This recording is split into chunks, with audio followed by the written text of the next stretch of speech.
What's up, party people? Yogizilla here. Holy crap. I have my volume really loud. I'm doing my Sunday vlog. And my Geektastic vlog. Oh yeah! And I'm trying to blaze through real quick because, at any minute, the wife's gonna come in through the door and she's gonna want me to help her with something. Whether it's groceries, which is probably likely what she's gonna do because she went grocery shopping. But she always, when the wife is around, she sees that I'm in the man cave. The first thing she does is knock on the door and ask for something, and it's usually something really mundane. But anyway, just want to say a few things real quick. In HorsePLAY episode 15, make sure you check it out. It is one of the most hilarious episodes, and I'll probably say that a lot. This is the episode you got to check out. I'm a little biased, but it is a really good episode because we have really funny voicemails. I don't even know what to start. There's a lot of funny parts, but the voicemails, all I'm going to say is robot penis. And if you want to know what it's about, check it out. We're on iTunes, HorsePLAY Live. Check us out. iTunes, Stitcher, TuneIn Radio, YouTube. We're all over the place. You can find us. And of course, our flagship, the mothership, the main hub, geekyantics.wordpress.com.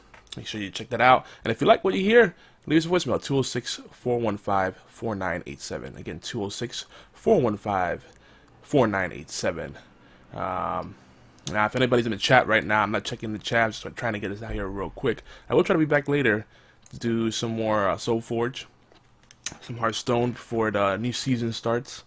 I'm going to try to attempt and fail more on ranked play. And maybe some League of Legends. Yeah, I've been hankering to play that.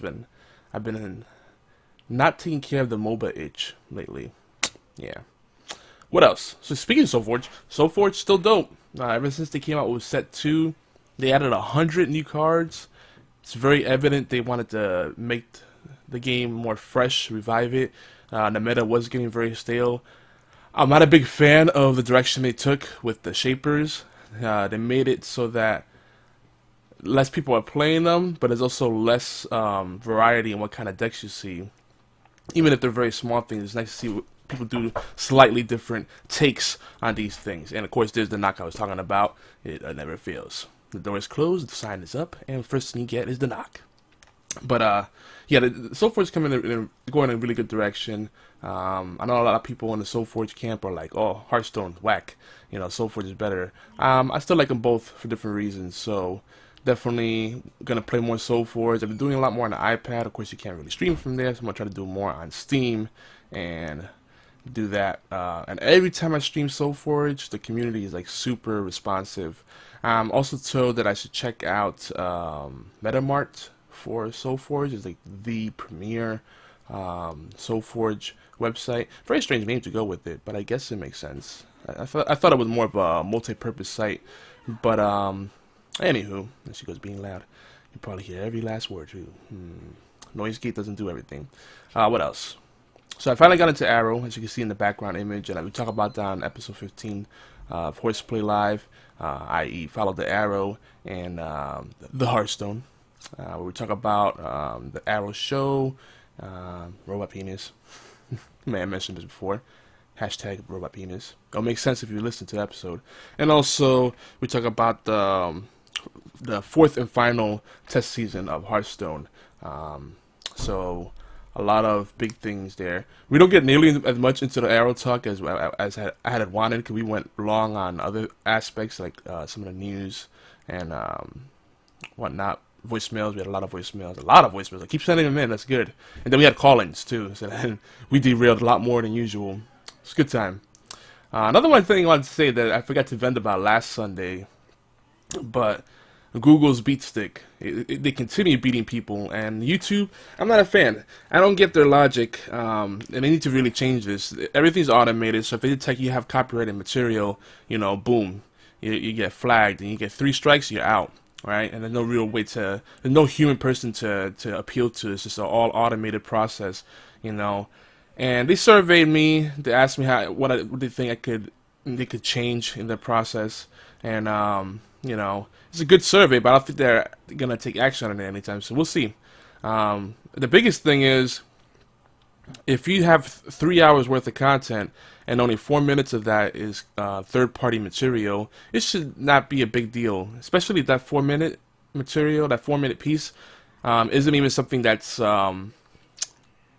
has resale value. It's not something that has resale value. Like a trailer. We played the Guardians of the Galaxy trailer during HorsePLAY episode 14, and I got dinged for it for putting up the HD video, and they're like, oh, we detected third-party material. And it took them, because of that, it delayed.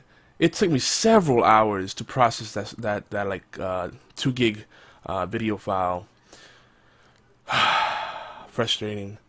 And then of course they ask in the survey, well, you know, if you had to share 50% of your ad revenue in order to have this material in it, would you be consider doing that? I'm like, oh, sure. What about 100%? I'm like, no.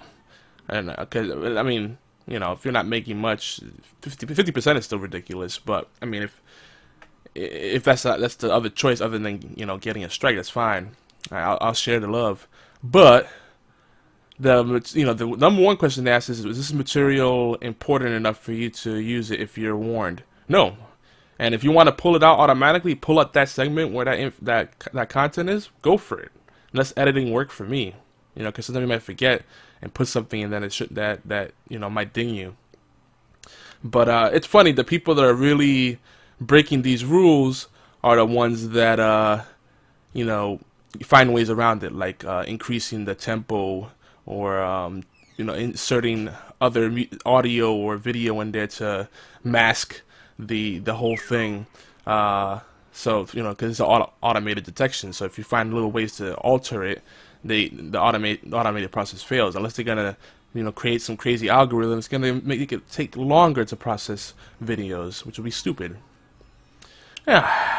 So yeah, Google, you gotta get a fix on that, because I know you're just trying to prevent, you're trying to shield yourself from the legal ramifications that your company is exposed to via the YouTube entity, the platform, YouTube platform. That's the right word, but that's just not the right way to go about it. The last thing I wanted to vent about while I'm in this grumpy old man mood is really loud neighbors. You know, no matter where you live, whether it's the nice neighborhood or the ghetto, right, or something in between, if you're in a rural area or the suburbs, you always got the really loud neighbors that, like, they scream across the streets at people that are right next to them. Like, ah, there, hey, yo, hey, yeah, yo. It's like, shut up. I don't need to be hearing all that. One day I'm gonna have double, triple pane windows, and everything's gonna be soundproof, especially in man cave. I don't have proper soundproofing just yet. I got some little ghetto stuff here and there, some foam on the walls to soak up the sound, but you know, I'm trying to keep it very grassroots, nuts and bolts, if you will. I'm not trying to go all crazy, but yeah, loud neighbors and Google. Right now, that's what really is annoying me, and also people that scream in general right next to each other. Another thing is, my kids are doing right now. They're playing loud music with the door open. There they go. There they go. They're having loud conversation. Sorry I had to hear all that, guys. But anyway, this is Yogizilla.